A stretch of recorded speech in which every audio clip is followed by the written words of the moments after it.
د نازبینو د چم خانه تا ته څه پته ده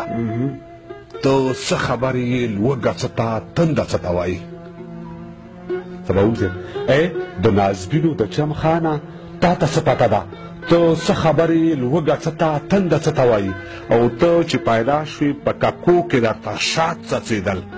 زه چې پیدا شوم ما د مور اوښکو ته خوله وازه کړه ته چې پیدا شوې په ککو کې درته شات څڅېدل زه چې پیدا شوم ما د مور اوښکو ته خوله وازه کړه تا چې قدم کېښود دیګونه ولسونو خوړل عبده تا چې قدم کېښود دیګونه ولسونو خوړل زه د مورغې که جام په لاس ستاسې کوڅه کې ولاړ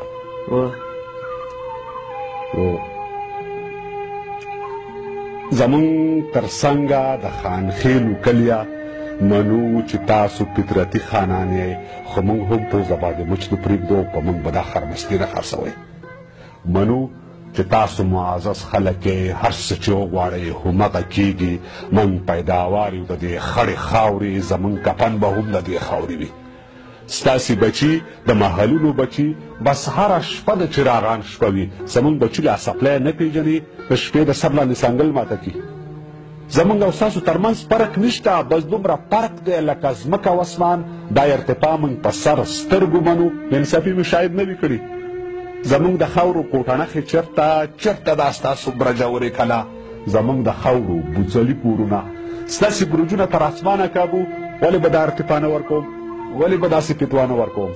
تاسو تیارې د بې علمۍ لرې کړئ زموږ تر مخه یو پرده جوړه کوي موږ راګیر کوي په یو تور ناورین کې راټول شئ داسې منصوبه جوړه کوي چې د مزدور بچی مزدور پاتې شي تاسې یوه لویه سلسله جوړه کوي درنه رڼا په سترګو ونه ویني د تیارو داسې پروسه جوړه کوي چې د ماښام بچي ماښام الوځي موږ شاپرکو ته پنجره جوړه کوي ستاسو لاسونه قلمو ته جوړ دي موږ ته کولنګ موږ ته بلچه جوړه کوي د شهزادګان بچي وي زموږ جامې زموږ مخونه خیرن تاسو پخپله ستا هر څه معزز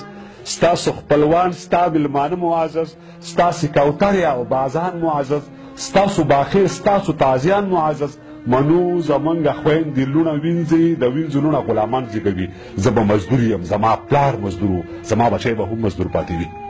او ما ته زما وړکتوب ښه رایاد شي چې ما به ګډې او چیلۍ بیولې اوس مې هم سترګو کې یو خوب ګډېږي د ستړي ستړي ژوند ستومانه کیسه ما به د ټول کلي پاده پیوله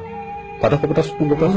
ما به د ټول کلي پاده پیوله ماښام به ډان په لاس هر کور ته تلمه زه یو ماښام کوڅه کې سپي وخوړم بیا ناڅاپي مې یو اواز تر غوږ شو نو خان ویلې سپي په کاڼو ولې چې ته یې په کاڼو ولې دوی به دې خوري